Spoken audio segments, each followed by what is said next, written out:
Welcome to this explainer. Today, we're tracing the absolute incredible evolutionary journey of CRISPR. We're going to look at how a humble, ancient bacterial immune system was effectively hacked to become the most precise genome engineering technology on the planet.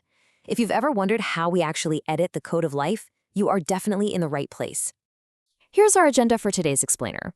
We'll be running through bacterial immunity, classifying the different systems, the Cas9 mechanism, base editors, prime editing, and we'll wrap it all up with an exam prep recap. All right, part 1, bacterial immunity to CRISPR. It is kind of wild when you think about it. How exactly did a billion-year-old microscopic turf war give us the most consequential genetic tool of the 21st century? Nature absolutely did not design CRISPR to cure human diseases, right? It designed it so bacteria could survive viral attacks. So, natural CRISPR immunity actually happens in 3 highly coordinated stages. First up is adaptation. This is where the bacteria acquire foreign viral DNA and literally insert it into their own genome as a spacer. Next, we have processing. That CRISPR array is transcribed and chopped up into individual guide RNAs, or crRNAs.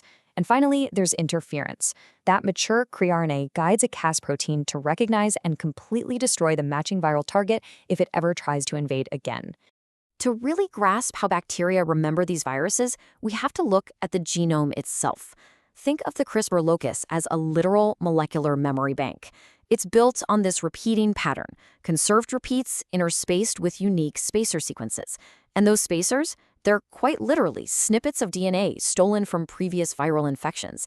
It basically hands the bacteria a herdable adaptive immune system against future attacks. Pretty brilliant, honestly. Moving right along to part 2, classifying CRISPR systems. There is a stark contrast in how these defense systems are built. On one hand, you've got these bulky, really cumbersome multi-protein class 1 cascade complexes. Now compare that to the beautifully streamlined class 2 single protein effectors. We're talking about things like Cas9, Cas12, and Cas13. The crucial mechanistic takeaway for you here is that class 1 systems require the expression and assembly of multiple different protein subunits. Doing that inside eukaryotic cells like human cells is just massively inefficient. And honestly, this single fact drove the complete dominance of class 2 tools for genome engineering.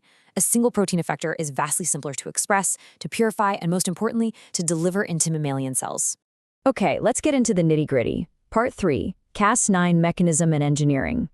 To make Cas9 actually useful for us, scientists had to simplify it. They engineered the natural 2-part crRNA and tracrRNA system into one fully programmable single guide RNA, or sgRNA.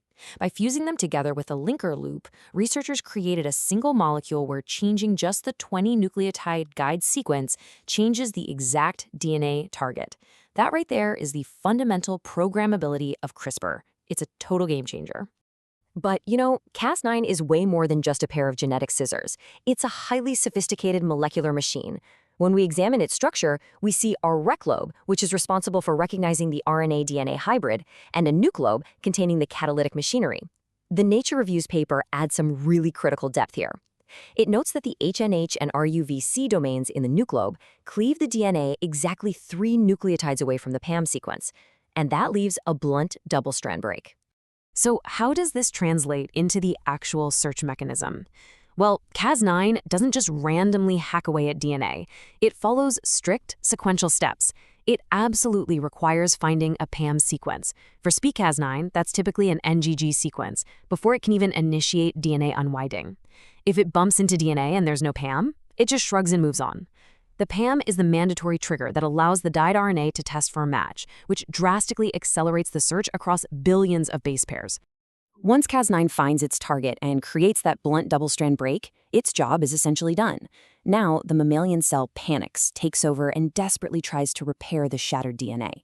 It's going to utilize either error-prone non-homologous end joining, or NHEJ, which just jams the ends back together and often causes indels. Those are insertions and deletions.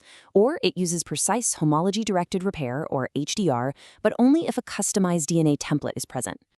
Which brings us to part 4. Beyond double-strand breaks, focusing on base editors. The big problem with standard Cas9 is that those double-strand breaks can trigger severe cellular toxicity, large chromosomal rearrangements, and totally unpredictable indels. Base editors represent a major paradigm shift. By eliminating the double-strand break entirely, they drastically reduce unwanted indels. So, while traditional nucleases rely on double-strand breaks and frequently cause those indels, base editors perform chemical modifications on single bases without severing the DNA helix. It makes indels incredibly rare. So, how exactly do they do this? They do it by fusing a catalytically impaired Cas9, a nickase that only cuts one strand, to deaminase enzymes, like APOBEC1 for cytosine editors or an engineered TAT-A for adenine editors. This setup lets us chemically convert single bases within a very narrow, roughly 5-nucleotide window. However, the Nature Review's paper points out a frustrating limitation here. If there are multiple target bases within that tight little window, you'll often get what are called bystander edits, meaning you accidentally edit bases you didn't intend to. Kind of annoying, right? All right, let's level up. Part 5, Precision with Prime Editing. Prime editing is quite literally a genetic search and replace machine.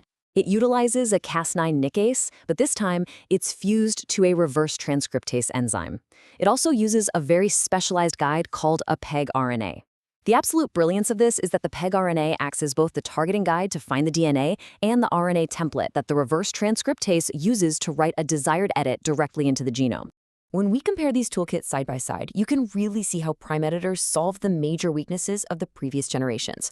They are completely immune to those bystander edits that plague base editors.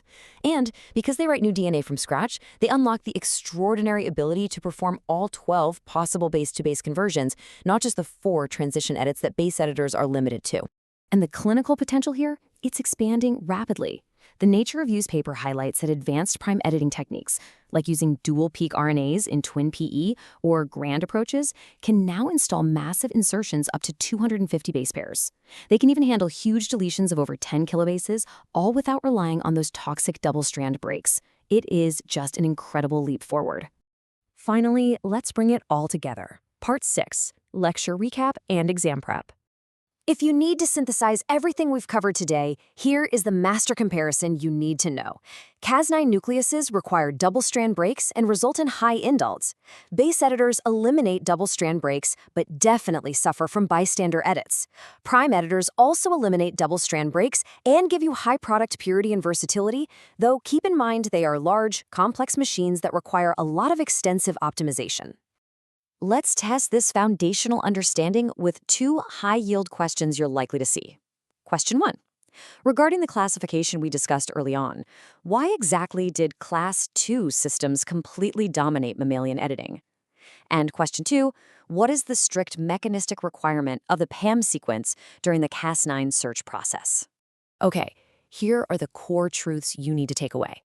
For question 1, Class II's single protein nature is the absolute key for successful delivery and expression in eukaryotes, unlike those clunky multi-protein Class I systems. For question 2, the PAM is not just a target, it is the non-negotiable trigger for DNA scanning. Without it, the DNA literally never unwinds.